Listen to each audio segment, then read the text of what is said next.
Most people get this wrong.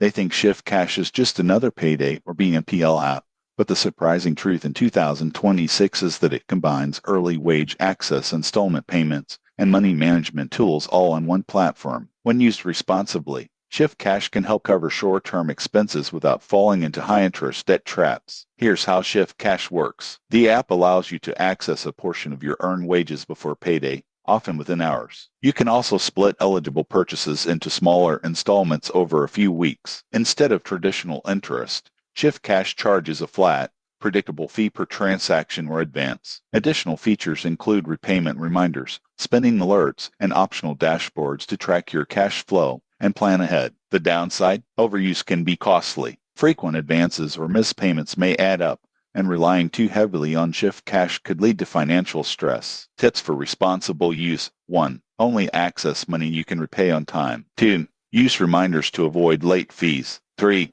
Maintain a small emergency fund to reduce dependence on advances. Who should use Shift Cash? Individuals with steady income who occasionally need short-term cash or want help managing larger purchases. If your income is inconsistent or repayment discipline is weak, it may cost more than it saves. In conclusion, Shift Cash in 2026 is a flexible financial tool, but only when used responsibly. Track your fees, stick to repayment schedules, and treat it as a temporary aid. Subscribe for more practical financial reviews and tips to manage your money smarter.